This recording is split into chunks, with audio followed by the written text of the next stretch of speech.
Blood trickled down 7-year-old Zara's nose as the businessmen smirked. The entire first-class cabin froze in shock. Nobody moved, except for Jackson Miller, whose muscular frame rose slowly from seat 2A. 20 years of Navy SEAL training had prepared him for combat, but never for this. Before we dive into this shocking story, I'd love to know where you're watching from.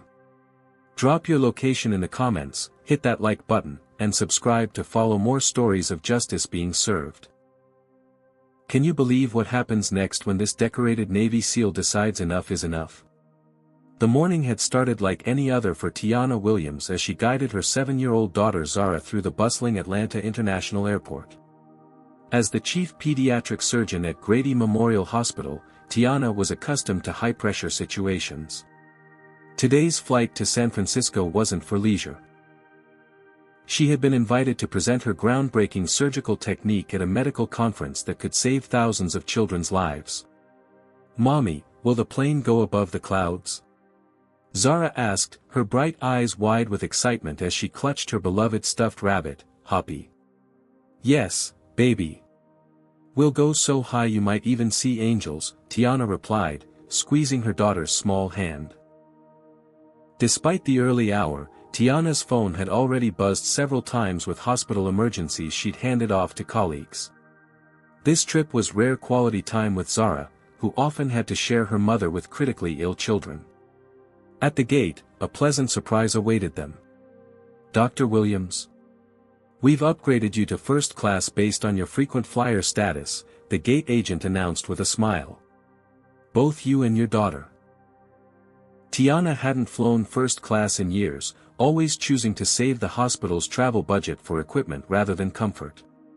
"Thank you," she said, genuinely pleased. "That's very kind." As they boarded the aircraft, Zara bounced with each step down the jetway. "Are we going to get special cookies?" Jamal said first class has special cookies. Tiana laughed. "Maybe. But remember what we talked about on the way here?" Zara nodded solemnly. "Use my inside voice and remember my manners." "That's my girl." The first-class cabin gleamed with luxury. As Tiana settled Zara by the window in seats 2B and 2C, she noticed a man across the aisle in 2A. His athletic build and watchful eyes suggested military training, though he wore civilian clothes. He gave them a polite nod before returning to his book. The peaceful moment was shattered when a man in an expensive gray suit approached row 2. Harold Whitfield, 58 years old with silver hair and a watch that cost more than most cars, stared at his boarding pass, then at Tiana and Zara with undisguised displeasure. "I believe you're in my seat," he said coldly, despite his boarding pass clearly showing seat 2D. "Sir, I believe we're in the correct seats," Tiana replied calmly, showing her boarding pass. "We're in 2B and 2C." Harold's jaw tightened as he realized his mistake. Without apologizing, he slid into seat 2D beside them, immediately pressing the flight attendant call button. A blonde flight attendant with "Michelle" on her name tag appeared. "How can I help you, sir?" "I'd like to change seats," Harold said, not bothering to lower his voice. "I'm not comfortable with my seating arrangement." Michelle's eyes flicked briefly to Tiana and Zara. "I'm sorry, sir, but the flight is completely full today." "Surely there must be somewhere else," Harold insisted. "Perhaps someone in economy would appreciate an upgrade." "I apologize, but company policy doesn't allow seat changes after boarding without a valid reason." Michelle's smile remained fixed, but her discomfort was obvious. "Fine," Harold huffed, pulling out his laptop and creating a physical barrier between himself and Tiana. Across the aisle, Jackson Miller observed the interaction with growing interest. As a Navy SEAL with 20 years of service, he had developed a keen sense for trouble brewing. The businessman's behavior had set off warning bells. Jackson had seen that look of contempt before, in warlords and terrorists who viewed others as beneath them. The encounter reminded Jackson of his childhood friend Darnell. Growing up in rural Virginia, Jackson had witnessed how differently his black friend was treated. When they were 12, a store owner had accused Darnell of stealing, roughly grabbing his arm while ignoring Jackson, who had actually pocketed a candy bar on a dare. That injustice had shaped Jackson's worldview and eventually led him to a military career where he could stand for something greater than himself. As the plane taxied for takeoff, Harold made another comment, just loud enough to be heard. "First class certainly isn't what it used to be. They let anyone in these days, regardless of whether they belong." Tiana stiffened but focused on helping Zara with her seatbelt. Jackson noticed her hands trembling slightly as she double-checked the buckle. "Mommy, that man seems angry," Zara whispered, her voice carrying in the quiet cabin. "Shoo, it's okay, baby.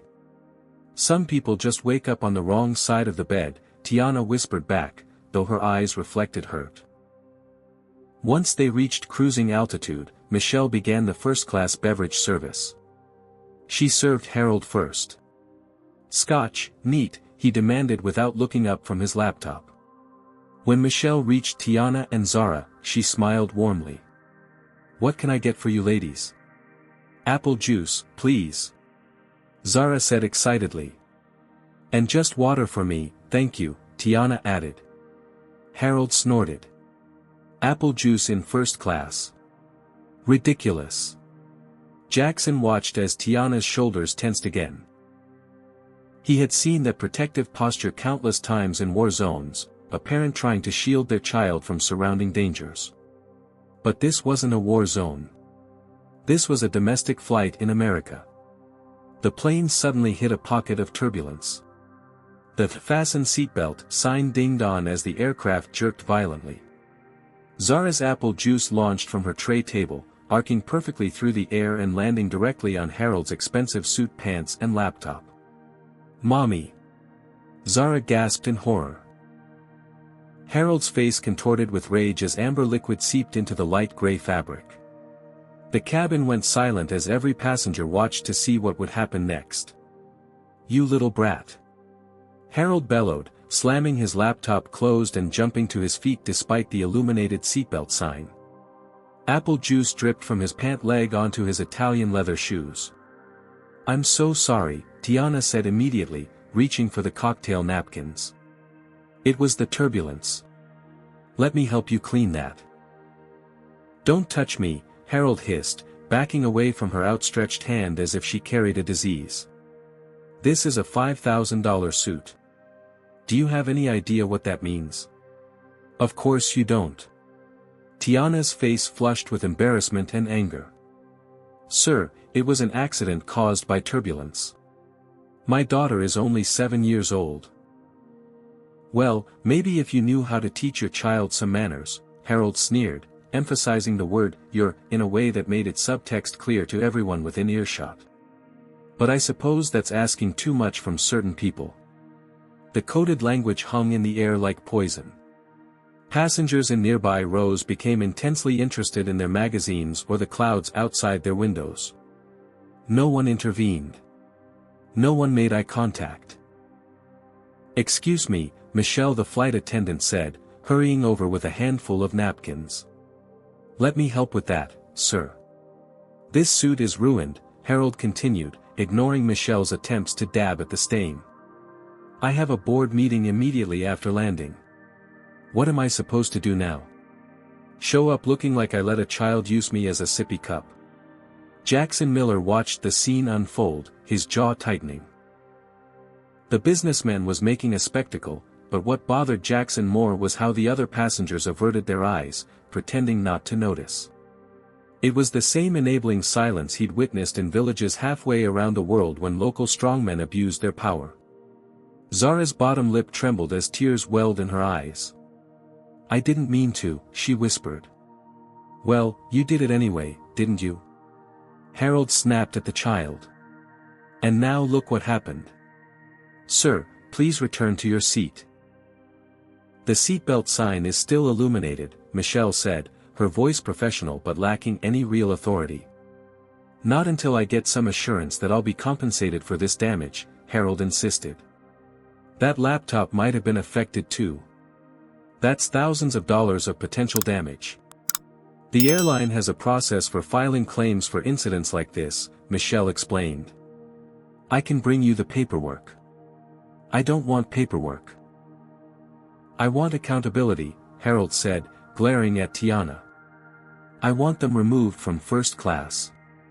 Zara began to cry quietly, fat tears rolling down her cheeks as she hunched smaller in her seat, trying to disappear. Look at that. Crying now. Typical, Harold muttered, just loud enough for those nearby to hear. That's how they always react when confronted with their own mistakes. Tiana's eyes flashed dangerously. What exactly do you mean by, they, sir? Harold smirked. I think we both know exactly what I mean. Jackson shifted in his seat, prepared to intervene if necessary.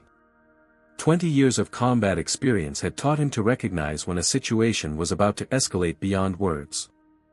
I'm really sorry about your suit, mister, Zara said suddenly, wiping her tears and reaching into her small backpack.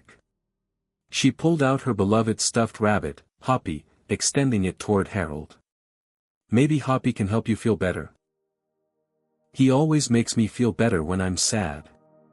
The child's innocent gesture of peace offering hung in the air between them. For a moment, Harold seemed taken aback by the unexpected kindness. Then his face twisted with disgust. Keep your filthy toy away from me, he snarled, slapping Zara's hand away with enough force that the stuffed rabbit went flying down the aisle and the little girl fell back against her seat with a cry of pain and surprise. Don't you dare touch my daughter. Tiana said, her voice rising as she protectively wrapped an arm around Zara. Your daughter touched me with her disgusting little toy, Harold countered. I want you both moved immediately. I'm being harassed and assaulted. Michelle looked helplessly between them. Perhaps it would be easier if you and your daughter moved to another section, Dr. Williams. Just to defuse the situation. Tiana stared at Michelle in disbelief. You want US to move because he is being inappropriate and aggressive toward a child. I'm just trying to find a peaceful solution, Michelle stammered. The peaceful solution would be for this man to apologize for striking a child and using racist language, Tiana responded firmly. Racist? I never said anything racist, Harold said loudly, playing to the audience of silent passengers. This is ridiculous. They're playing the race card because their kid doesn't know how to behave in public. As the argument intensified, Jackson found himself transported back to a mission in Somalia 4 years earlier. His team had witnessed a local militia leader bullying a family, threatening them for trivial reasons. His commanding officer had ordered them not to intervene in local matters. Jackson had followed orders then, and the family's home had been burned down the next day. He still remembered the father's eyes, silently pleading for help that never came. I will not be moving, Tiana stated firmly, her professional composure returning. My daughter and I have every right to be here. We were upgraded by the airline based on my frequent flyer status, and we have done nothing wrong. Nothing wrong? Harold scoffed. Your uncontrolled child ruined my suit and potentially my laptop. Mommy, it's okay, Zara whispered, tugging at her mother's sleeve. We can move. I don't mind. The pure innocence in her voice, the willingness to accommodate injustice to make peace, seemed to infuriate Harold further. His face reddened as he loomed over them. See? Even the kid knows you should move. At least she has more sense than you do. Zara turned toward him, her young face earnest. I'm really sorry about your clothes, sir. It was an ACC, without warning, Harold's hand shot out, striking Zara across the face with enough force that her head snapped back. Blood immediately began flowing from her nose, spattering her white t-shirt with crimson dots. For one surreal moment, the entire cabin froze in shocked silence. Harold Whitfield smirked. You hit my baby. Tiana's scream shattered the cabin's horrified silence. Her hands trembled as she reached for her daughter, doctor's instincts taking over despite her shock. You hit a 7-year-old child. Blood continued to trickle from Zara's nose as the little girl sat in stunned silence, too shocked to even cry. Her wide eyes reflected confusion and betrayal, the look of a child whose understanding of the world had just been violently rewritten. "She invaded my personal space after repeatedly harassing me," Harold declared loudly, adjusting his cuffs as if he'd merely swatted an insect. "I have the right to defend myself." Against a first grader? An older woman from row 3 finally broke the bystander silence. "You don't know the situation," Harold snapped back. "I've been provoked and assaulted since boarding this flight. First with juice, then with that filthy toy." Michelle, the flight attendant, hovered nearby, her face pale. "Sir, please return to your seat. I need to report this incident to the captain. Report that this woman and her ill-behaved child have been harassing a premium customer," Harold instructed. "And find me another seat immediately. The only seat you should be concerned about is one in a police station," Tiana said through clenched teeth as she pressed a napkin to Zara's bleeding nose. Her hands shook with a mixture of fury and fear, the primal reaction of a mother whose child had been harmed before her eyes. "Is that a threat?" Harold leaned closer, his voice dropping to a menacing whisper. "Do you have any idea who I am?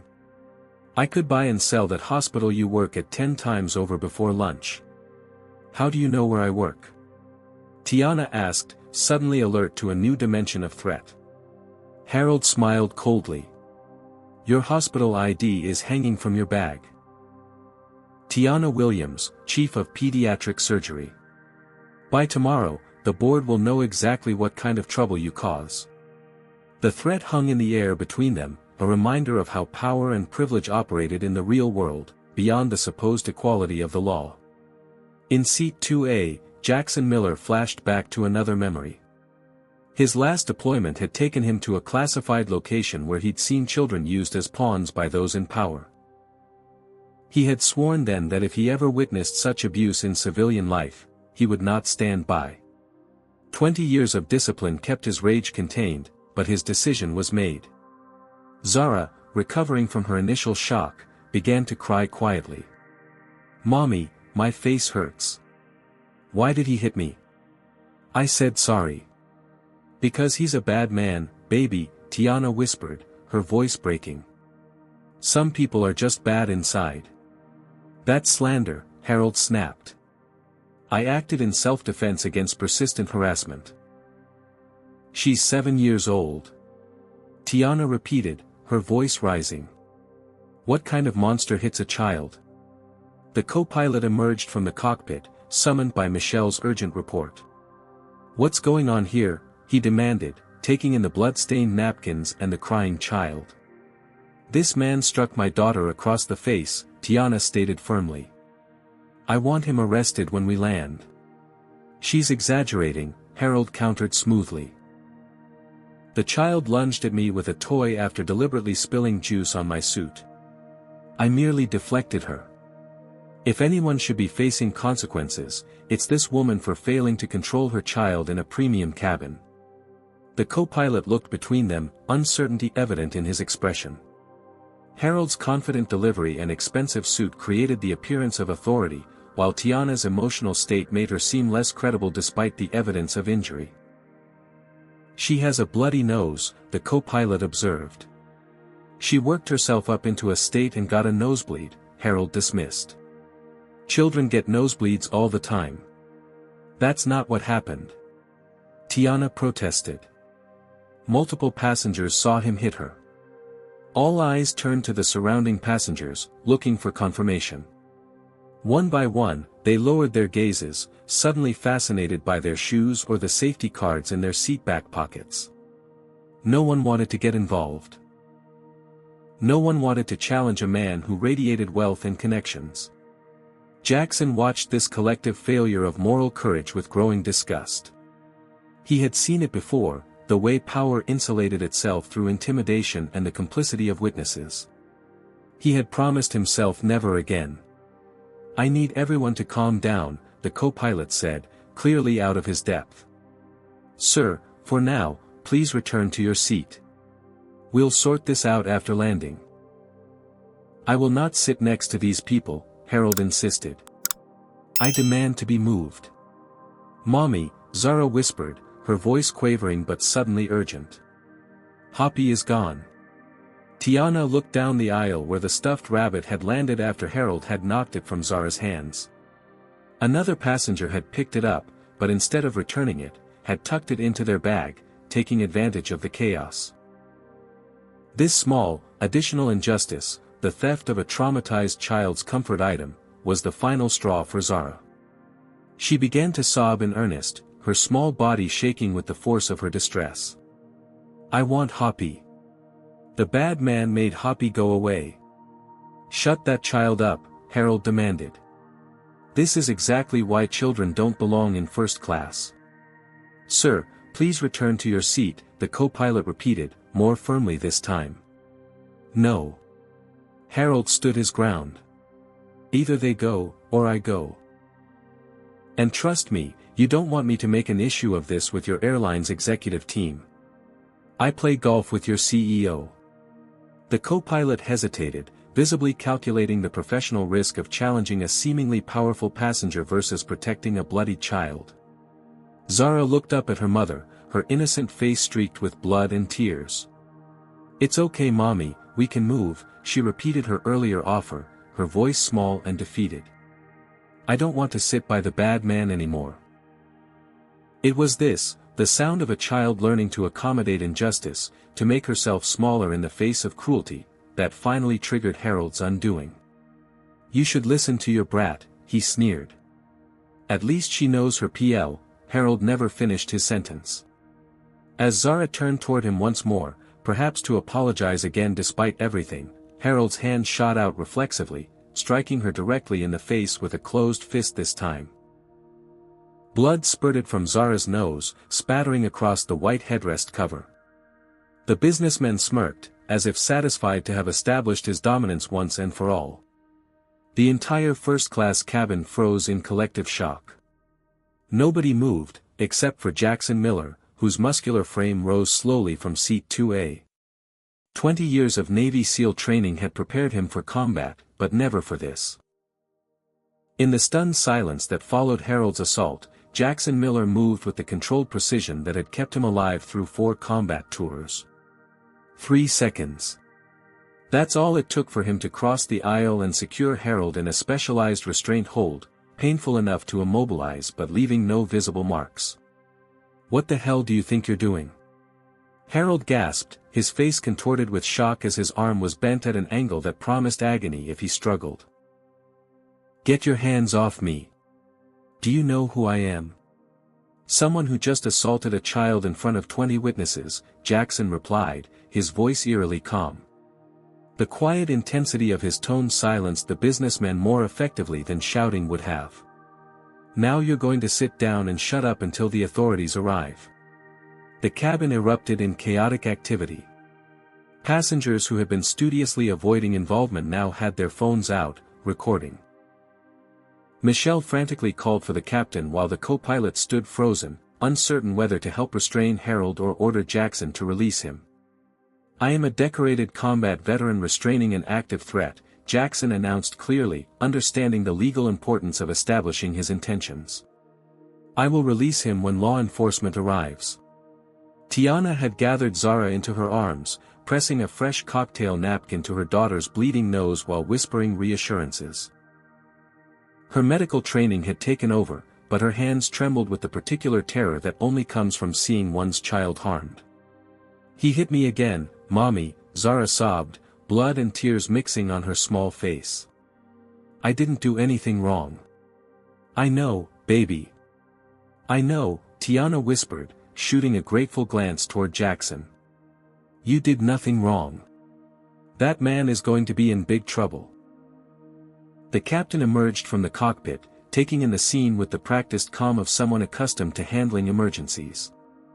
I need an explanation. Now. This passenger struck a child, Jackson stated flatly. Twice. The second time with a closed fist. I am restraining him for the safety of everyone on board. He's lying. Harold protested, though he had grown noticeably paler. This is assault. I'll sue this entire airline into bankruptcy. The captain's gaze fell on Zara's bloodied face, then hardened. We're diverting to Denver. I'm declaring this a level 2 security situation. You can't be serious, Harold spluttered. For a misunderstanding with a child? Do you realize what this diversion will cost your airline? Less than my conscience would cost me if I did nothing, the captain replied coldly before turning to Jackson. Sir, can you maintain control of this passenger until we land? Jackson nodded once. With pleasure. As the captain returned to the cockpit to coordinate the emergency landing, Harold attempted to regain control of the narrative. This is ridiculous. I was defending myself. That child has been harassing me since we boarded. I saw everything, Jackson stated, adjusting his hold slightly when Harold tried to squirm. Every word, every action. I'm trained to observe and report with precision. Harold sneered despite his compromised position. And who exactly are you supposed to be? Navy SEAL, 20 years service. For combat tours. Specialized in hostage rescue and threat neutralization. Jackson recited his credentials without emotion, but the effect on the surrounding passengers was immediate, a ripple of murmurs and wide eyes. Of course, Harold scoffed. A military thug using excessive force. The courts will love that. The words triggered a flashback for Jackson, a mission in Afghanistan where his team had been accused of excessive force after preventing a child trafficking operation. The mission had been classified, the accusations had been false, but the memory of being painted as the villain for doing what was right still stung. I used exactly the force necessary to neutralize a threat to a child, Jackson replied evenly. No more, no less. The law allows for reasonable intervention to prevent harm to others. Michelle approached cautiously with the first aid kit, handing it to Tiana. I'm so sorry, Dr. Williams. I should have. I didn't think he would. You stood by and did nothing, Tiana said coldly as she extracted gauze pads for Zara's nose. Everyone did. Except him, Michelle nodded toward Jackson, guilt evident in her expression. Harold, realizing his position was weakening, changed tactics. That child was being aggressive. I felt threatened. A large black child charging at me, she's 7 years old and weighs 50 pounds, Jackson interrupted, tightening his hold just enough to make Harold gasp. I recommend you stop talking now. The airline will be hearing from my attorneys, Harold threatened. My family built half of downtown Chicago. We donate millions to political campaigns. When I'm done, none of you will ever work again. The announcement system crackled to life. Ladies and gentlemen, this is your captain speaking. Due to a security incident, we are making an unscheduled landing in Denver. Please remain seated with your seatbelts fastened. Law enforcement will be meeting our aircraft. A collective groan rose from the cabin as passengers contemplated missed connections and delayed plans. Several glared at Tiana and Zara as if they were responsible for the inconvenience. This is your fault, one businessman in row 4 muttered loudly enough to be heard. Some people always have to make a scene. Do you stand with Jackson for taking immediate action to protect little Zara, or should he have waited for the flight crew to handle the situation? Comment number 1 if you believe Jackson did the right thing by physically restraining Harold after he struck Zara. Like this video if you would have done the same thing in his position, and don't forget to subscribe to see what happens when this plane lands in Denver with police waiting. What do you think will happen when Harold's powerful connections discover he's been restrained by a Navy SEAL? Will the airline side with the wealthy businessman or the injured child? The plane touched down at Denver International Airport with a jarring thud that seemed to punctuate the tension in the cabin. Jackson maintained his hold on Harold throughout the landing, adjusting only enough to ensure both their seatbelts were properly fastened. The businessman had grown quiet during the descent, a calculating look replacing his earlier rage. All passengers please remain seated, the captain announced as they taxied to a remote part of the tarmac rather than a regular gate. Law enforcement will be boarding momentarily. Through the windows, passengers could see police vehicles with flashing lights positioned around the aircraft. The scene had all the hallmarks of a major security incident. "This is completely unnecessary," Harold muttered, finding his voice again. "A waste of police resources and taxpayer money." "A child has a facial injury caused by an adult," Jackson replied evenly. "That's a felony assault in most states." Tiana sat across the aisle, still cradling Zara, who had finally stopped crying and now rested in exhausted silence against her mother's chest. The bleeding had stopped, but angry bruising had begun to appear across the child's delicate features. "The police are here," Michelle announced unnecessarily as uniformed officers boarded through the forward door. 2 Denver police officers and an air marshal entered the cabin, quickly assessing the situation. "What's going on here?" the lead officer asked, his hand resting instinctively on his holster as he noted Jackson's restrained hold on Harold. "This military extremist attacked me without provocation," Harold declared before anyone else could speak. "I've been held against my will and threatened." Jackson didn't release his hold but nodded respectfully to the officers. "Navy SEAL, 20 years service. This man twice assaulted that child over there. The second time with a closed fist, causing visible injury. I restrained him to prevent further violence." The officer's eyes moved to Zara's bruised face, then back to Harold. "That's not what happened," Harold insisted, his voice taking on the practiced indignation of someone accustomed to rewriting narratives. "There was an accident with a beverage. The child became hysterical and had a nosebleed. This man used it as an excuse to assault me." "Sir, I'm going to need you to release him," the air marshal said to Jackson. "We'll take it from here." Jackson complied immediately, stepping back with his hands visible. Harold made a show of rubbing his shoulder and adjusting his rumpled suit. "I want this man arrested for assault and battery," Harold demanded, pointing at Jackson. "And I want my attorney contacted immediately." "Anyone else witness what happened?" the lead officer asked the cabin at large. This was the moment of truth, the point where bystanders could correct their earlier silence. Jackson watched as passengers exchanged uncomfortable glances. Would they speak up now, or would Harold's obvious wealth and connections intimidate them into continued silence? "I saw everything," a woman in her 60s spoke up from row 3. "That man hit the little girl. Twice. The second time was a punch. I recorded part of it," another passenger added, holding up his phone. "After the first hit, I started filming." "Me too," said another, and another. Harold's expression soured as he realized the tide of witnesses was turning against him. "Those recordings were made without my consent. They're inadmissible. There's no expectation of privacy on a commercial aircraft, sir," the air marshal informed him. "Check the plane's security cameras," Harold demanded, changing tactics. "They'll show these people are lying.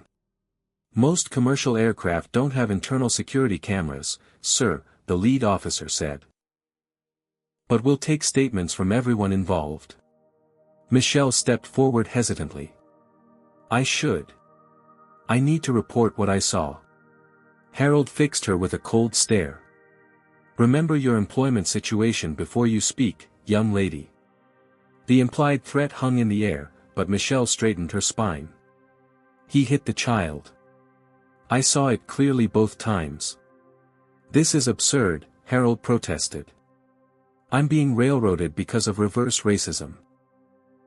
They're targeting me because I'm a successful white businessman." The officers ignored his outburst and approached Tiana. "Ma'am, can you tell us what happened?" Tiana recounted the events with clinical precision, her medical training evident in how she described Zara's injuries. The first strike was open-handed.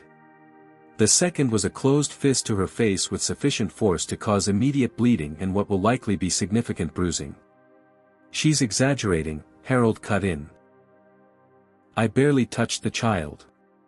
"Sir, I need you to be quiet while we gather statements," the lead officer warned. Jackson used this moment to access his phone. During the confrontation, he had activated a recording app, a habit from his military days when documentation could mean the difference between a medal and a court-martial. "Officers, I have audio of the entire interaction, starting from when he first complained about sitting near them." Harold paled visibly. "You recorded me without consent. That's illegal." "Colorado is a one-party consent state," the air marshal noted. "If he was part of the conversation, he can legally record it." The officers reviewed the footage on multiple phones, including Jackson's audio recording. With each passing minute, Harold's position deteriorated. The evidence was overwhelming. "Harold Whitfield, you're under arrest for assault on a minor and battery," the lead officer finally announced. "You have the right to remain silent. This is outrageous." Harold exploded as handcuffs were applied. "Do you know who I am? I'm Executive Vice President at Westridge Financial. We manage pension funds for half the police departments in this country." The name drop caused a momentary hesitation in the officers' movements, the invisible power of wealth and connections making itself felt, but they continued the arrest procedure. "My attorney will have me out in an hour," Harold threatened as he was escorted down the aisle. "And then the real consequences will begin for all of you." As Harold was removed from the aircraft, the captain announced that all passengers would need to deplane in Denver for statements. A chorus of groans and complaints followed. "Thanks for ruining everyone's day," a businessman muttered to Tiana as he passed their row. In the terminal, airline representatives distributed food vouchers and rebooking information. Tiana and Zara were escorted to a private room where paramedics examined the child's injuries. Jackson was separated for his own statement but insisted on staying within sight of the mother and daughter. "You're going to need protection," he told Tiana when they had a moment alone. "Men like Whitfield don't take public humiliation well." "Protection? You think he'd come after us?" Tiana asked, glancing worriedly at Zara who was being distracted by a kind-hearted paramedic. "Not personally. But he'll use his resources to make your life difficult," Jackson explained. "I've seen his type before." As if on cue, an airline manager approached them with a tense smile. "Dr. Williams? On behalf of SkyMax Airlines, I want to extend our deepest apologies for the incident today. We've arranged hotel accommodations for you and your daughter until we can get you on tomorrow's flight to San Francisco." "Thank you," Tiana said wearily. "Also, the company would like to offer these as a gesture of goodwill." He handed her an envelope containing vouchers for future flights. "We hope this doesn't dissuade you from flying with us again." Jackson raised an eyebrow at the paltry offering, vouchers in exchange for a child's trauma and physical injury. "Mr. Whitfield was right about one thing," the manager added in a lower voice. "He does have connections to our executive team. They've asked me to convey that if this incident could be resolved quickly and quietly, the airline would be very grateful." Tiana stared at him in disbelief. "My 7-year-old daughter was punched in the face by one of your first-class passengers, and you're asking me to keep quiet about it?" The manager backpedaled quickly. "Not at all, Dr. Williams. We just hope to avoid unnecessary publicity while the legal process takes its course." "I think you should leave now," Jackson suggested to the manager, his tone making it clear this wasn't really a suggestion. After the manager retreated, Tiana's phone rang. She answered, listened for a moment, then ended the call with a shaking hand. "What is it?" Jackson asked. "That was the Denver police. Harold Whitfield has already been released on bail," she said, her voice hollow with disbelief. "He made one phone call from the station, and 20 minutes later, he walked out." "That fast? Even for someone with connections, that's impressive," Jackson noted grimly. "They said he's been ordered to stay away from us, but..." Tiana looked at her daughter with naked fear in her eyes.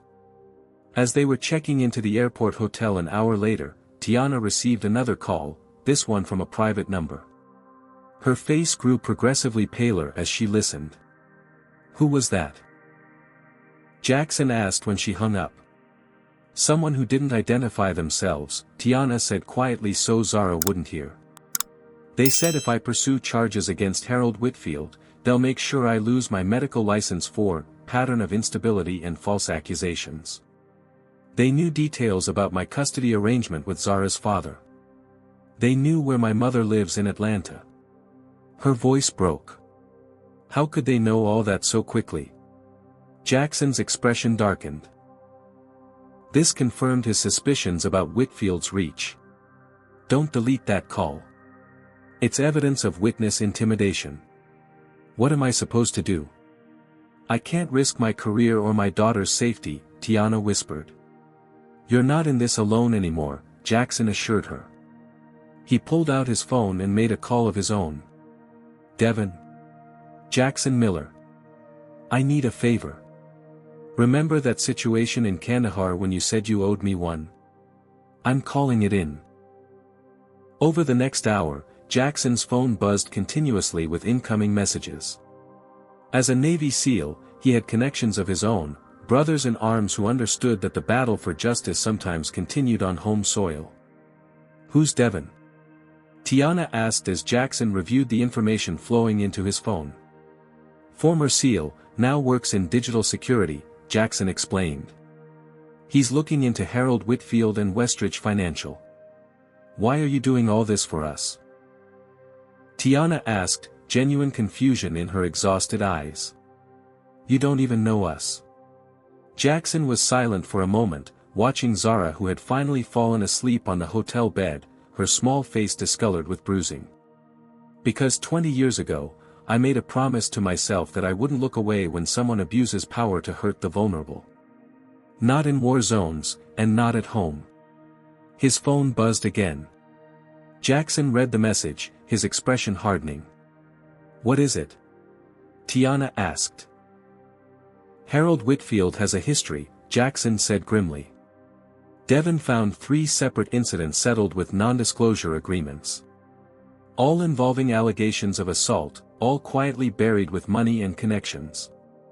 He looked up at Tiana, determination in his eyes. This ends now.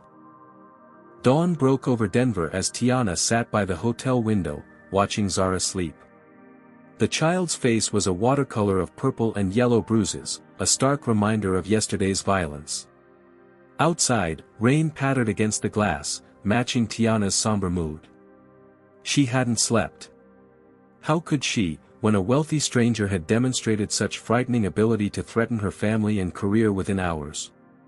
A gentle knock at the door startled her. Through the peephole, she saw Jackson holding a tray of coffee and breakfast. She let him in, grateful for his continued presence. Any news? She asked as he set down the food. Plenty, Jackson replied, his voice low to avoid waking Zara. I spent the night doing reconnaissance.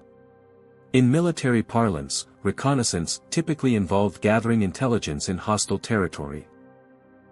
The fact that Jackson used this term for investigating a businessman spoke volumes about how he viewed the situation. Westridge Financial isn't just any investment firm, Jackson explained, pulling out his phone to show Tiana what he discovered. They're a major airline investor with an 8% stake in SkyMax. That's why the airline manager was so eager to buy your silence with vouchers. Tiana's hands trembled slightly as she accepted the coffee cup. That explains the pressure from the airline, but not how someone got my personal information so quickly. That's where it gets interesting, Jackson said, swiping to another screen. Westridge has a subsidiary called Nexus Security Solutions that specializes in information acquisition. They have contracts with several airlines for passenger profile enhancement. Meaning what, exactly? Meaning they can access your entire digital footprint from the moment you book a ticket, Jackson explained. Your medical credentials, family connections, financial status, all available to them within minutes. Tiana set down her coffee, suddenly feeling ill. So when Harold realized who I was, he likely had your information before the plane even took off, Jackson confirmed. The threatening call you received was no coincidence. It was calculated intimidation based on harvested data. On the bed, Zara stirred and whimpered in her sleep, her small hand rising to touch her bruised face. Tiana rushed to soothe her, murmuring gentle reassurances until the child settled again. She had nightmares all night, Tiana whispered, returning to Jackson. She keeps asking why the man hated her so much. Jackson's jaw tightened.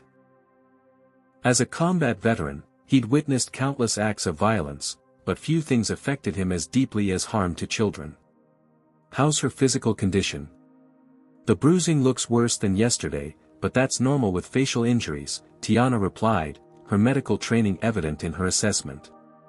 No signs of concussion or orbital fracture, thankfully.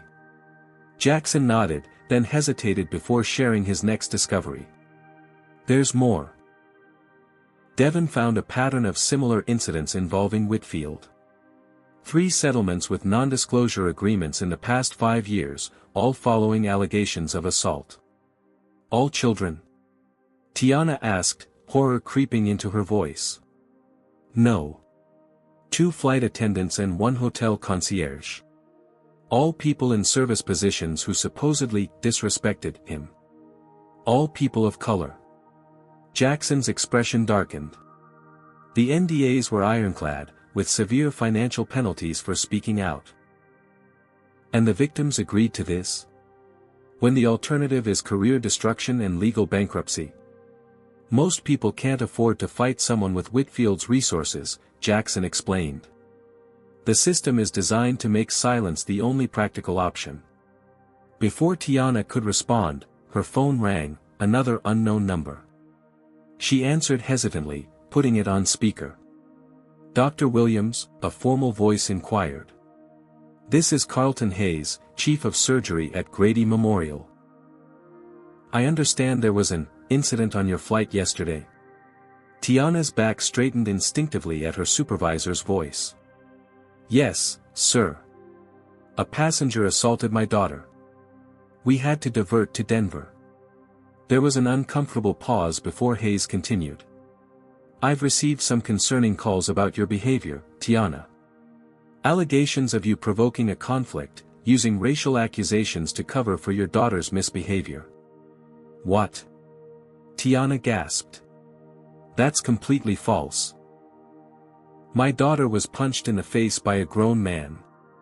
There are multiple witnesses and recordings. I understand, Hayes said, his tone indicating he didn't entirely believe her. However, the hospital board is concerned about potential negative publicity. The person who contacted us has significant influence with several board members and major donors. Whitfield got to your hospital already, Jackson muttered, shaking his head in disgust. Who was that? Hayes asked sharply. Do you have someone listening to our conversation? A friend who's helping us, Tiana replied, shooting Jackson an apologetic glance. Sir, I have documented injuries to my child and multiple witness statements. This isn't a matter of interpretation. Nevertheless, Hayes continued stiffly, the board suggests you consider resolving this matter quickly and quietly. Your upcoming review for department head could be affected by how this plays out in the media. After ending the call, Tiana sat in stunned silence. He's threatening my career now. How is this happening so quickly? Men like Whitfield have spent decades building networks of influence, Jackson explained. One call activates an entire system designed to protect power and privilege. A knock at the door interrupted them. Jackson motioned for Tiana to stay back while he checked the peephole. Instead of another threat, they found a Denver police detective, Maria Gonzalez, according to her identification. Dr. Williams? I'd like to speak with you about yesterday's incident, Detective Gonzalez said, her sharp eyes taking in Jackson's protective stance. And you are? Jackson Miller. Friend of the family, he replied, not entirely untruthfully given how quickly they'd been bonded by crisis. Detective Gonzalez seemed skeptical but didn't press the issue. I'm investigating the assault on your daughter. I understand Mr. Whitfield has already been released on bail. Less than an hour after arrest, Tiana confirmed bitterly. That's unusually fast, even for someone with resources, Gonzalez noted, her tone suggesting professional displeasure. I wanted to check if you've experienced any contact from Mr. Whitfield or his associates since then. Tiana described the threatening call and the pressure from her hospital. Gonzalez took detailed notes, her expression growing increasingly concerned. This fits a pattern we've been tracking, she admitted. Several assault cases involving influential perpetrators have been systematically buried in the past year. Victims intimidated, evidence disappearing from police databases, witnesses suddenly changing statements. You think there's a larger conspiracy? Jackson asked, immediately alert to this new information. I think wealth buys a lot of protection, Gonzalez replied carefully. And I think corporations have become very efficient at making problems disappear. As if to prove her point, Tiana's phone chimed with an email notification. She read it silently, her face draining of color. What now? Jackson asked. It's from SkyMax Airlines legal department, Tiana said hollowly. They're offering a settlement, $50,000 in exchange for signing a non-disclosure agreement and dropping all claims against the airline and any other parties involved in the regrettable incident. Gonzalez sighed. And there it is. The system at work.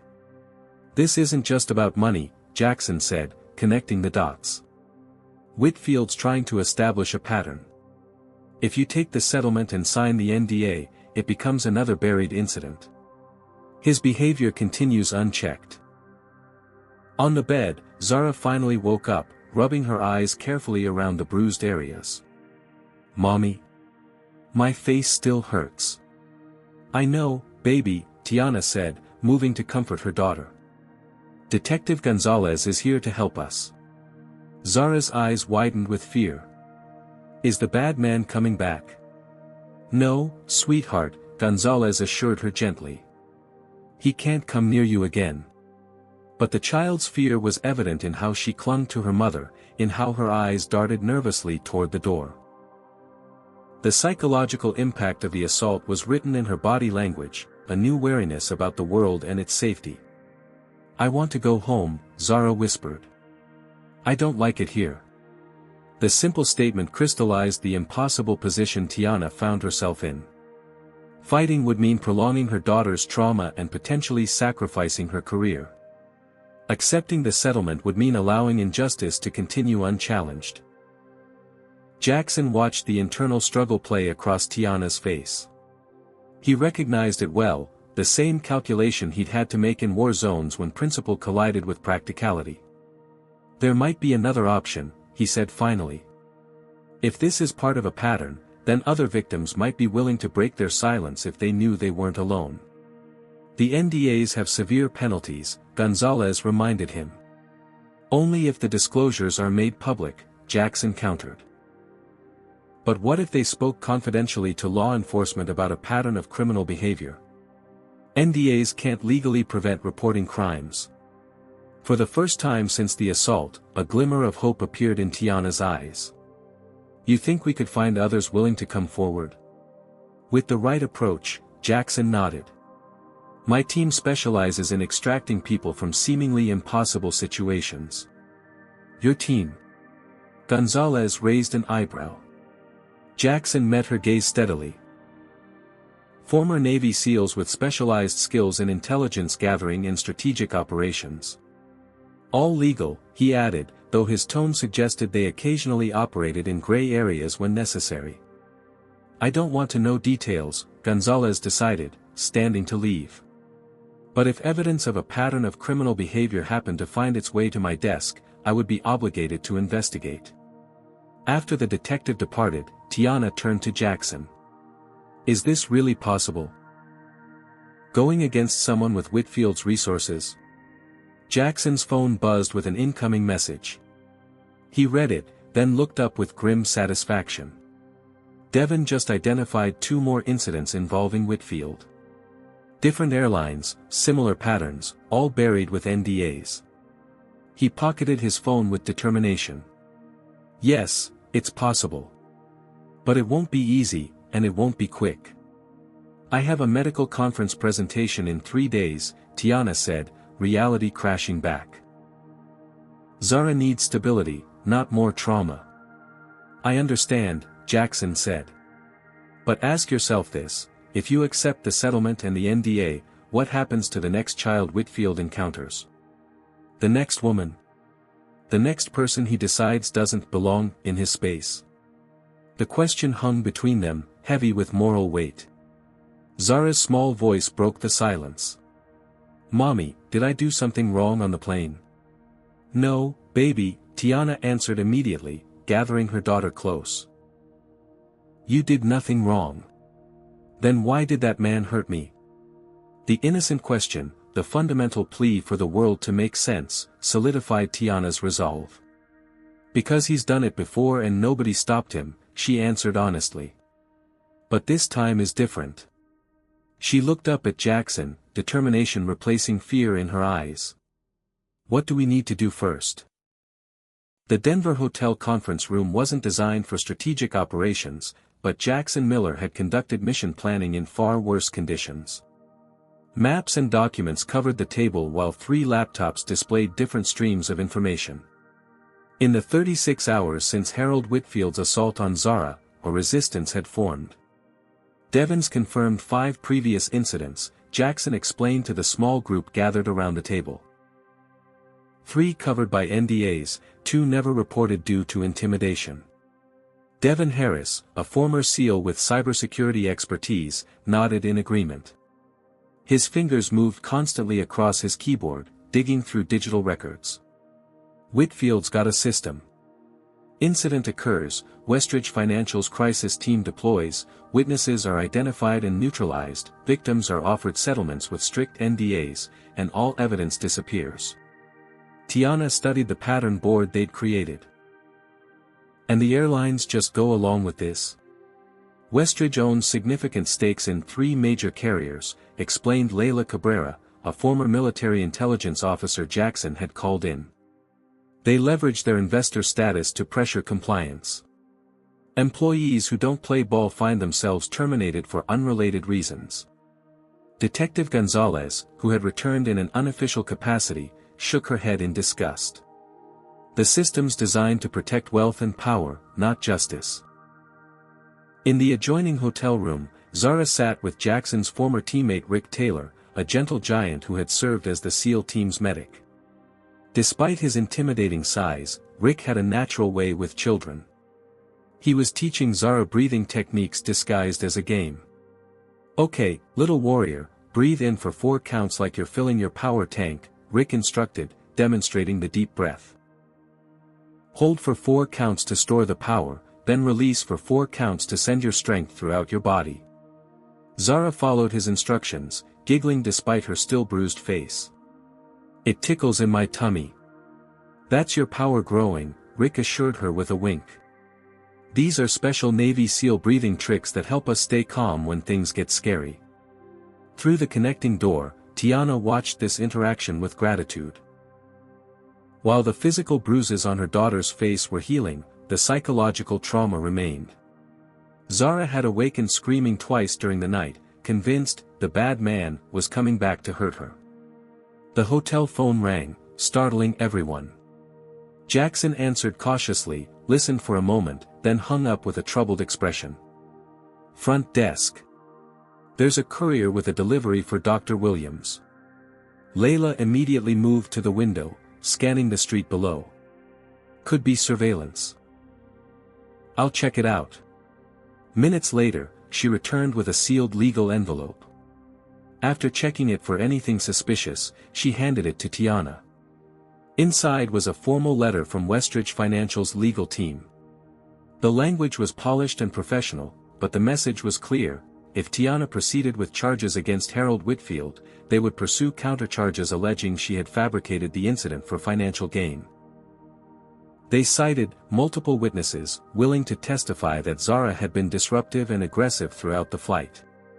They're rewriting reality, Tiana said, her voice hollow as she passed the letter to Jackson.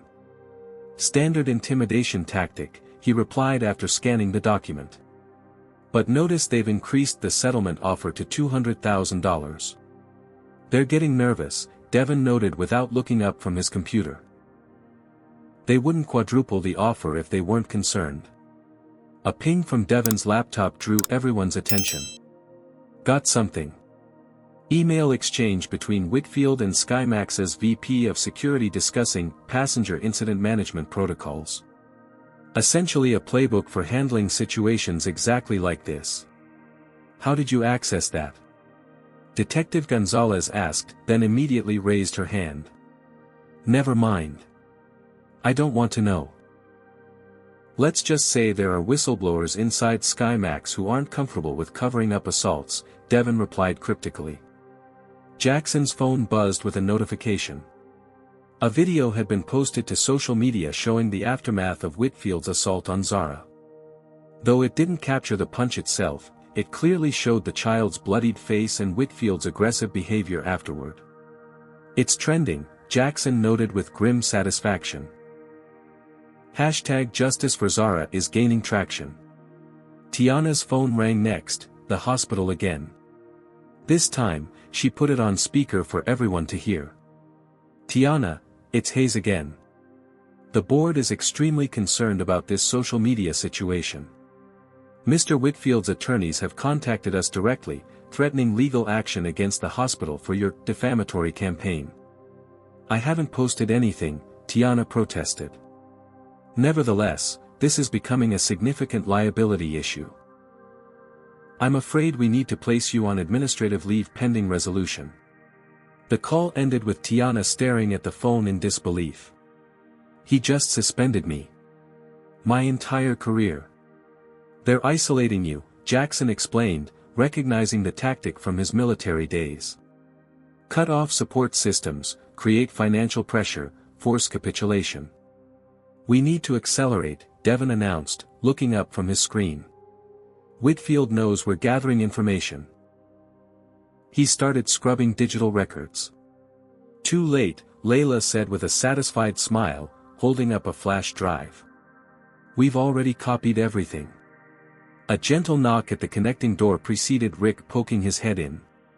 "Someone needs her mom," he said softly.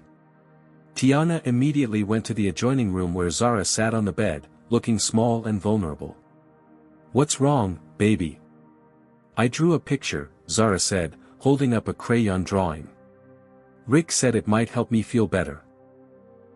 The drawing showed crude stick figures on what was clearly an airplane. A large figure with an angry red face stood over a small figure with brown skin. Red crayon marks streaked from the small figure's face. In the background, another figure stood with what appeared to be a superhero cape. "That's the bad man," Zara explained, pointing to the angry figure. "And that's me when he hurt me." Her finger moved to the caped figure. "And that's Mr. Jackson coming to help." The simple drawing, with its raw emotional content, hit Tiana harder than any medical report or legal document. This was how her 7-year-old now saw the world, a place where bad men could hurt you without reason, where safety depended on superheroes intervening. "Can I keep this?" Tiana asked, her voice thick with emotion. "I think it might help other people understand what happened." Zara nodded solemnly. "Rick says sometimes pictures tell stories better than words." When Tiana returned to the conference room, she placed the drawing in the center of the table. "This is why we're fighting," she said simply. Jackson studied the child's drawing, his expression hardening. As a SEAL, he'd been trained to compartmentalize emotion, to function even when surrounded by horror. But certain things cut through that training, the vulnerability of children chief among them. "Devon, what's our timeline look like?" he asked, refocusing on the mission. "Whistleblower from Michelle's flight attendant union is willing to talk. Says this isn't the first time the airline has pressured crew to alter statements about passenger incidents. We need more than just our case," Detective Gonzalez cautioned. "To establish a pattern of behavior that would override the NDAs, we need multiple victims willing to come forward." "Working on it," Layla replied. "I've identified 3 of the previous victims. One's already agreed to speak confidentially." Jackson's phone rang, an unlisted number he recognized from his military days. He stepped away to take the call, speaking in low tones before returning to the group with renewed purpose. "That was Commander Wilson from Navy Intelligence," he announced. "Apparently, Westridge Financial handles investments for several military pension funds. They're concerned about potential ethical violations and have opened an internal review." "The military's getting involved?" Tiana asked, hope creeping into her voice for the first time. "Not officially," Jackson clarified. "But they're creating pressure from another direction. Whitfield may have political connections, but the Pentagon has its own influence." A notification chimed on multiple devices simultaneously. Someone had leaked internal SkyMax emails discussing the Whitfield situation to a major news network. The story was breaking nationally. "That wasn't us," Devon said, looking up in surprise. "Looks like we're not the only ones tired of the cover-ups," Layla observed. Over the next several hours, the Resistance's strategy took shape. Devon continued mining digital records while Layla coordinated with other victims willing to speak. Detective Gonzalez prepared to receive their evidence through official channels. Rick worked with Zara, helping her process her trauma through art and child-friendly exercises adapted from military resilience training. Throughout it all, Jackson remained the calm center, directing their efforts with the precision and focus that had made him an elite SEAL. For him, this was another mission, different terrain, different adversary, but the same fundamental objective: protect the vulnerable from those who abused power. That evening, as their impromptu command center quieted, Tiana found Jackson standing alone by the window, watching the Denver skyline. "Thank you," she said simply, joining him. "I would have given up without you." Jackson shook his head. "No, you wouldn't have. You're a fighter." "How can you be so sure?" Tiana asked. "You barely know me." "I've spent 20 years evaluating people under pressure," Jackson replied. "When Whitfield hit Zara the first time, you didn't cower or plead. You stood your ground." He turned to face her fully. "That's not someone who gives up." Their eyes met in the darkened window reflection, an unspoken connection forming between two people thrust together by crisis but finding unexpected strength in each other. The moment was interrupted by Devon's excited voice. "Got it. Whitfield's entire pattern exposed. 6 incidents over 3 years, all following the same playbook." As they gathered around Devon's laptop, Jackson allowed himself a small smile of satisfaction. The tide was turning. Whitfield had built his system of intimidation and cover-ups on the assumption that isolated victims wouldn't have the resources or courage to fight back. He hadn't counted on them finding each other, or having a Navy SEAL on their side. "Tomorrow," Jackson told the team, "we take this public." The Denver County Courthouse buzzed with unusual activity for a preliminary hearing. Media trucks lined the street outside, reporters jostling for position near the entrance. Inside courtroom 3, every seat was filled, a mix of journalists, legal observers, and curious public drawn by the viral story of a wealthy executive punching a child on an airplane. Tiana sat at the plaintiff's table, her posture perfect despite her exhaustion. Beside her, a prosecutor from the district attorney's office arranged documents with methodical precision. Jackson sat directly behind them in the first row of the gallery, flanked by Devon and Layla. Their presence formed a protective barrier between Tiana and the crowded courtroom. The defense table told its own story of power and privilege. Harold Whitfield sat surrounded by 3 attorneys from Preston and Holcomb, one of the nation's most expensive law firms. His silver hair was freshly cut, his navy suit impeccably tailored to project respectability and authority. To a casual observer, he looked incapable of the violence described in the charges. "All rise," the bailiff announced as Judge Evelyn Martinez entered the courtroom. Known for her no-nonsense approach and strict adherence to procedural fairness, Judge Martinez represented both opportunity and risk for Tiana's case. After the formal opening, Harold's lead attorney, James Preston, immediately filed a motion to dismiss all charges. "Your Honor," "This case represents a profound miscarriage of justice," Preston began, his voice resonating with practiced conviction. "Mr. Whitfield, a respected businessman and philanthropist, has been subjected to a coordinated campaign of defamation based on a minor misunderstanding during air travel." Preston painted a picture of Harold as the true victim, a distinguished executive who had simply defended himself against an unruly child after being provoked with spilled beverages and invasions of personal space. He characterized Tiana as an opportunist seeking financial gain and media attention. Furthermore, Preston continued, "Mr. Whitfield has been tried and convicted in the court of public opinion through an orchestrated social media campaign designed to prejudice any potential legal proceedings." Jackson observed Harold during his attorney's presentation. The businessman maintained a somber, dignified expression, occasionally shaking his head slightly at particularly egregious accusations as if pained by such misrepresentation.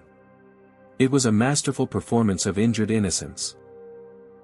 When the prosecutor rose to respond, her approach offered stark contrast. "Your Honor, the facts in this case are straightforward and supported by substantial evidence. Mr. Whitfield struck a 7-year-old child not once, but twice, the second time with a closed fist with sufficient force to cause bleeding and bruising." She presented the collection of witness statements, photos of Zara's injuries, and video footage captured by passengers. "This is not a misunderstanding or a defensive reaction. This is a grown man assaulting a child because he felt entitled to do so." Judge Martinez reviewed the evidence carefully before denying the motion to dismiss. "There is sufficient evidence to proceed with the hearing," she ruled, causing Harold to lean over and whisper furiously to his attorneys. What followed was a carefully choreographed legal battle. The defense called character witnesses who testified to Harold's charitable works and business acumen. Former employees described his mentorship and leadership. A psychologist suggested Harold might have acted instinctively due to a perceived threat, activating a fight-or-flight response. "Mr. Whitfield has no history of violence," Preston emphasized repeatedly. This isolated incident, if it occurred as alleged, would be completely out of character. When Michelle the flight attendant was called to testify, Harold's attorneys attempted to portray her as unreliable and biased. "Isn't it true that you're currently involved in a labor dispute with SkyMax Airlines?" Preston asked, attempting to undermine her credibility. "That has nothing to do with what I witnessed," Michelle replied, her voice steadier than it had been on the airplane. "And isn't it also true that you initially reported the incident as a minor disturbance rather than an assault?" Preston pressed. Michelle hesitated, then squared her shoulders. "I was instructed by my supervisor to minimize the incident in my report. I was told Mr. Whitfield was a high-value passenger, whose comfort should be prioritized." This unexpected admission sent murmurs through the courtroom. Judge Martinez called for order before allowing Michelle to continue. "I've been a flight attendant for 12 years, Michelle said, her voice gaining strength. "I've seen passengers from all walks of life. What Mr. Whitfield did was not a misunderstanding or self-defense. He deliberately struck a child because he was angry and believed he could get away with it." Preston attempted to discredit Michelle by suggesting she was seeking publicity or financial gain, but her testimony remained consistent. When he finished his cross-examination, she addressed the judge directly. "Your Honor, I nearly lost my job for speaking up today. But I couldn't live with myself if I stayed silent about what happened to that little girl." The defense strategy shifted as the hearing progressed, focusing increasingly on portraying Jackson as a dangerous vigilante with a history of violence. They introduced his military record, emphasizing combat deployments and suggesting he had overreacted due to PTSD. "Mr. Miller restrained my client with excessive force," Preston argued. His military conditioning caused him to escalate a minor situation into a physical confrontation. When Jackson took the stand, he presented a striking contrast to the defense's characterization. In a crisp button-down shirt and slacks, he spoke with quiet confidence and precision, answering only what was asked without volunteering additional information, the discipline of his military training evident in his testimony. "Mr. Miller, Did you physically restrain Mr. Whitfield on the aircraft? The prosecutor asked.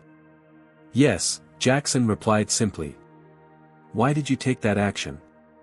I observed Mr. Whitfield strike a child with a closed fist with sufficient force to cause immediate bleeding. I assessed him as an active threat to the child and other passengers. Did you use excessive force in restraining him? No. I used a standard restraint hold designed to immobilize without causing injury. Mr. Whitfield sustained no physical damage from my intervention. Preston's cross-examination attempted to provoke an emotional response, suggesting Jackson had a hero complex or was looking for threats where none existed. Isn't it true that your military experience has conditioned you to see violence as a solution? Preston asked. My military experience taught me to protect civilians from harm, Jackson replied evenly. It also taught me precise threat assessment and appropriate use of force. So you appointed yourself judge and jury on that aircraft? No, sir. I witnessed a felony assault on a child and acted to prevent further harm, as any responsible citizen should. When Tiana took the stand, she balanced professional composure with maternal emotion. As a surgeon accustomed to high-pressure situations, she recounted the events with clinical precision, but her voice broke when describing Zara's injuries and ongoing nightmares. My daughter asks me every night if the bad man can find us, Tiana testified. She's afraid to fly again. She's afraid of men in suits. The most dramatic moment came when Harold himself took the stand. Initially, he presented as calm and reasonable, expressing regret for a situation that got out of hand.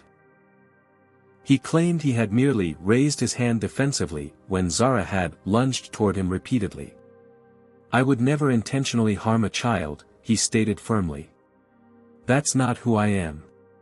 But as the prosecutor's questioning continued, cracks appeared in his composed facade. When presented with the timeline of events reconstructed from multiple witness statements, Harold became increasingly agitated. These people are lying, he insisted, his voice rising. They've been manipulated by social media outrage and the prospect of lawsuits against a wealthy target. Mr. Whitfield, the prosecutor said calmly, we have 17 witness statements describing you striking Zara Williams with a closed fist. Are you saying all 17 witnesses are lying? They're mistaken, Harold snapped. It was chaotic. People see what they expect to see. We also have video evidence showing the aftermath, including your statement, and I quote, the brat deserved it. How do you explain that? Harold's face flushed with anger. That footage is taken out of context.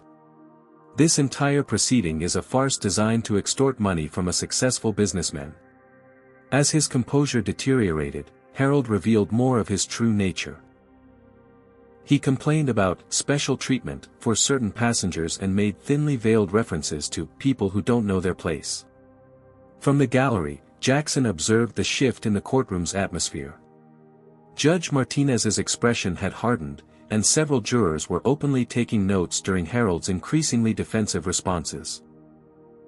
The final moment of the hearing came when the prosecutor introduced a surprise piece of evidence, a sealed deposition from another of Harold's victims who had broken her NDA to testify about a similar assault 2 years earlier. Objection! Preston shouted, rising to his feet. This is completely inadmissible and prejudicial. While the attorneys argued legal points, Harold's gaze swept the courtroom until he locked eyes with Jackson in the gallery. For a brief moment, the mask of respectability dropped completely, revealing naked hatred and rage. Jackson met his stare evenly, neither challenging nor backing down, simply witnessing. Judge Martinez ruled that portions of the deposition could be considered relevant to establishing pattern of behavior. As the damning testimony was read aloud, Harold leaned forward to whisper something to his attorney. Whatever was said caused Preston to stiffen visibly. Harold abruptly stood, ignoring his attorney's attempt to restrain him. This is a conspiracy, he announced to the courtroom. I will not be railroaded by this mob mentality. Mr. Whitfield, you will be seated or held in contempt, Judge Martinez warned. Instead of complying, Harold's gaze fixed on Tiana. "You think you've won? You have no idea who you're dealing with," he snarled, his refined mask completely abandoned. "I'll make sure you never practice medicine again. I'll take everything you have." As court officers moved to restrain him, Harold lunged toward the plaintiff's table where Tiana sat. His face contorted with rage as he reached toward her, shouting incoherently. Jackson was in motion before the court officers could fully react, inserting himself between Harold and Tiana with the swift precision that had kept him alive through combat deployments. He didn't strike or grab Harold, simply positioned his body as a physical barrier, hands raised non-threateningly but ready to defend if necessary. "Stand down," Jackson said quietly, his voice carrying the unmistakable authority of someone accustomed to high-stakes confrontations. "You're only making it worse for yourself." Court officers converged, restraining Harold as Judge Martinez banged her gavel repeatedly. "Remove Mr. Whitfield from my courtroom immediately. He will be held in contempt." As Harold was escorted out, still shouting threats, the courtroom erupted in chaos. Journalists rushed for the exits to file breaking stories while legal observers murmured among themselves about the unprecedented scene. Judge Martinez called for order. "This court will recess for 1 hour," she announced. "When we reconvene, I will issue my ruling on whether this case will proceed to full trial." In the hallway outside, Tiana found herself surrounded by Jackson's team, their protective formation keeping reporters and curious onlookers at bay. "Are you okay?"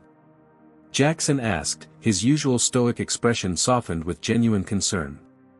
"I think so," Tiana replied, her hands still trembling from the confrontation. "But his face, he looked like he truly wanted to hurt me." "He did," Jackson confirmed grimly.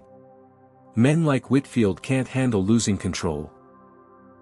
When their power is challenged, they often resort to physical intimidation." "Do you think the judge saw what happened?" Tiana asked. Jackson nodded. "Everyone saw. Whitfield just confirmed every allegation against him more effectively than any witness testimony could have." When court reconvened, the atmosphere had fundamentally changed. Judge Martinez's expression was severe as she addressed the room. "In my 30 years on the bench, I have rarely witnessed such disturbing behavior from a defendant," she began. "Mr. Whitfield's actions today have given this court significant insight into his character and temperament." She reviewed the evidence methodically before delivering her decision. "Based on the testimony presented and the behavior observed in this courtroom, I find probable cause to bind over all charges against Harold Whitfield for trial. Additionally, I am ordering a psychiatric evaluation and revoking bail based on the demonstrated threat to public safety." Preston attempted to object, but Judge Martinez cut him off. "Counsel, your client's behavior speaks for itself. This court will not be party to intimidation tactics." As the hearing concluded, media representatives swarmed outside the courthouse. The story had transcended a simple assault case to become a symbol of wealth privilege and accountability. Tiana faced the cameras briefly, Jackson standing supportively at her side. "Today isn't about victory," she stated. "It's about acknowledging that no one, regardless of wealth or status, has the right to harm a child. My daughter deserves justice, and so do all the others who have been silenced." 6 months after the courthouse confrontation, Tiana stood at a podium in the SkyMax Airlines corporate headquarters. Behind her, a banner proclaimed the launch of the Safe Skies Initiative, a comprehensive anti-discrimination training program for all airline staff. Beside her stood Michelle, now promoted to flight attendant supervisor and tasked with implementing the new protocols. "No passenger should ever feel unsafe because of their race, gender, age, or appearance," Tiana addressed the assembled media and airline executives. "And no employee should ever feel pressured to ignore harassment or assault to protect a company's relationship with high-value customers." The journey to this moment had been arduous. Harold Whitfield's courthouse meltdown had catalyzed a series of revelations and consequences that rippled through multiple institutions. The criminal trial had resulted in his conviction on charges of assault on a minor, with additional charges of witness intimidation and perjury. His 18-month sentence was less than many felt he deserved, but the true punishment came in the form of public disgrace and professional ruin. Westridge Financial had distanced itself from its former executive, conducting an internal investigation that uncovered multiple ethics violations.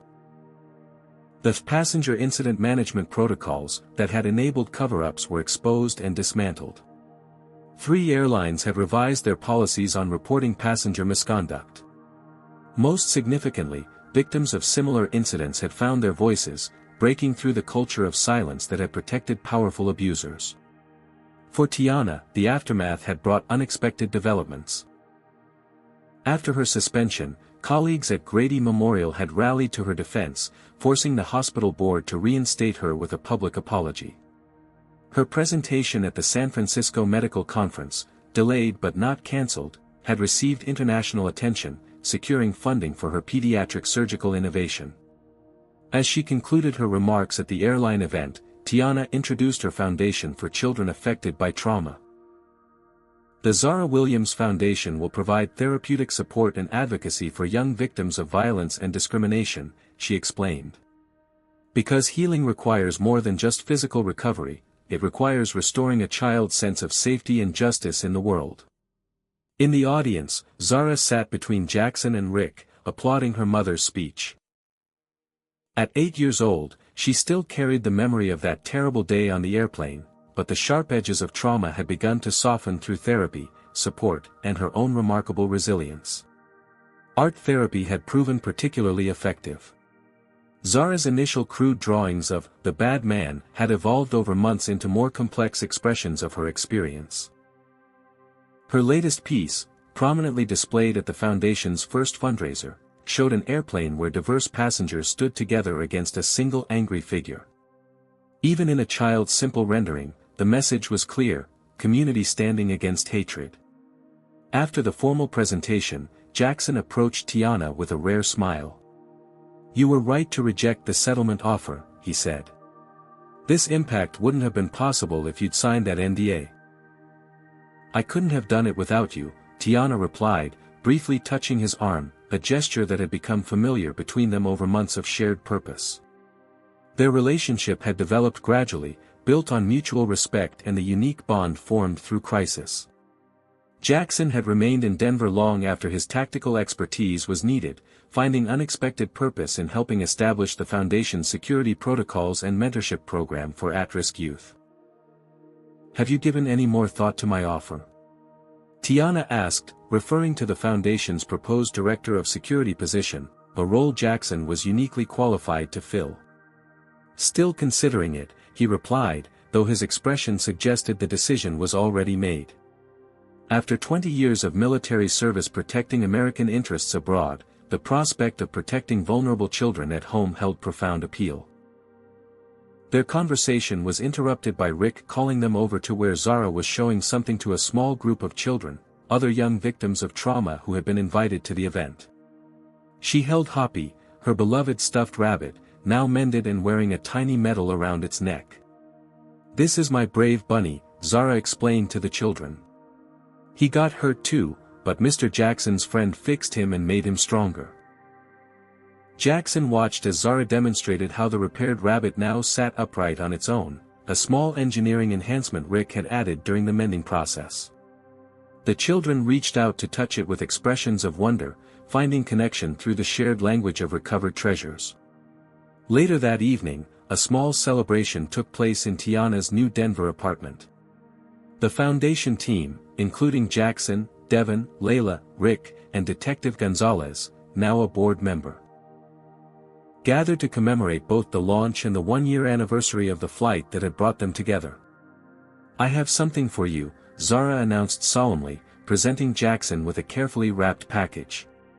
Inside was a child's drawing in a simple frame, her original airplane scene, but with an addition. The caped figure she had drawn to represent Jackson now had a speech bubble containing wobbly letters: "You are safe now." Jackson, a man trained to remain composed in the most harrowing combat situations, found himself momentarily unable to speak. He knelt to Zara's level, meeting her eyes with genuine emotion. Thank you. This is the best gift I've ever received. Mommy says you helped us because that's what heroes do, Zara said. But I think you were sad too, and helping us made you feel better. The simple insight, a child's perception cutting through adult complexities, struck Jackson with its accuracy. His military career had left him with unresolved questions about power, protection, and purpose. In standing up for Zara and Tiana, he had found answers he hadn't known he was seeking. As the evening progressed, conversation turned to the broader impacts of their case. Multiple corporations have revised their approaches to handling misconduct allegations. Legislation had been introduced addressing confidentiality agreements in assault cases. A social media movement had emerged around #SpokenNotSilenced, encouraging victims to report incidents despite intimidation. It's remarkable how much changed because one person refused to be silenced, Detective Gonzalez observed, raising her glass toward Tiana. Because many people refused to be silenced, Tiana corrected, acknowledging everyone in the room. One voice can be dismissed. Many voices become a movement.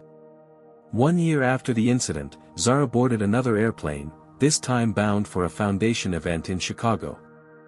As she settled into her seat, Jackson noticed her small shoulders tense slightly, a shadow of memory passing across her face. "Remember your power breathing," he reminded her gently, demonstrating the technique Rick had taught her. Zara nodded, taking a deep breath. "4 counts in, 4 counts hold, 4 counts out," she recited, completing the exercise. With each breath, her posture relaxed incrementally. A flight attendant approached, recognizing Tiana from media coverage. "Dr. Williams? We're honored to have you and Zara on board today. Your foundation's training program has changed how we approach passenger safety." Tiana smiled, acknowledging the comment with grace that had become her hallmark in public appearances. "Thank you for implementing it. Every small change matters." As the plane taxied for takeoff, Zara looked out the window with the returning wonder of childhood, fear giving way to curiosity and excitement. "Mommy, will we go above the clouds again?" "Yes, baby. We'll go so high you might even see angels," Tiana replied, echoing their exchange from that first fateful flight. Beside them, Jackson observed the moment with quiet satisfaction. In his 20 years as a SEAL, he had measured success in objectives achieved and threats neutralized. Now he measured it differently, in a child's recovered sense of wonder, in systems reformed, in justice served not through violence but through persistence and solidarity. The ultimate measure came later that month, when Zara gave a short speech at an elementary school assembly about standing up to bullies. With poise remarkable for an 8-year-old, she concluded with words that encapsulated everything their journey had been about. "Sometimes bad things happen even when you didn't do anything wrong. But you don't have to face the bad things alone. There are always brave people who will stand up for you if you just tell your story. And when brave people stand together, even the scariest bullies can't win." As applause filled the auditorium, Tiana and Jackson exchanged a glance of shared pride. The incident on the airplane had begun with hatred and violence, but its legacy had become something neither could have imagined: a foundation for change, a community of advocates, and perhaps most importantly, a child who had learned that justice, while not guaranteed, was always worth fighting for. What would you have done if you witnessed someone like Harold Whitfield assaulting a child? Would you have stayed silent like most passengers, or would you have taken action like Jackson? Comment below with your thoughts. If this story moved you, please like, subscribe, and share it with others who need to hear this message about standing up against discrimination and protecting the vulnerable. Your support helps us continue sharing these important stories. Thank you for watching, and remember, one moment of courage can change many lives. This powerful story teaches us that standing up against racial discrimination requires both courage and community. When Harold attacked little Zara, most passengers chose silence over action, showing how privilege and power thrive on bystander apathy. Jackson's intervention reminds us that one person's courage can break this cycle, but lasting change demands collective action. True justice isn't just about punishing wrongdoers, it's about transforming broken systems. Tiana's refusal to accept hush money meant more victims could find their voices. By rejecting an easy settlement, she chose a harder path that ultimately created protection for countless others. The story also demonstrates how wealth and connections often shield perpetrators from consequences, creating separate justice systems based on status. Harold's immediate bail release, the airline's attempt to buy silence, and the hospital's pressure on Tiana reveal how deeply these protective systems operate. Perhaps most importantly, Zara's journey teaches us that healing from racial trauma requires both acknowledgement of harm and active community support. Her transformation from fearful victim to empowered speaker shows that with proper support, even profound trauma can become a source of strength and positive change.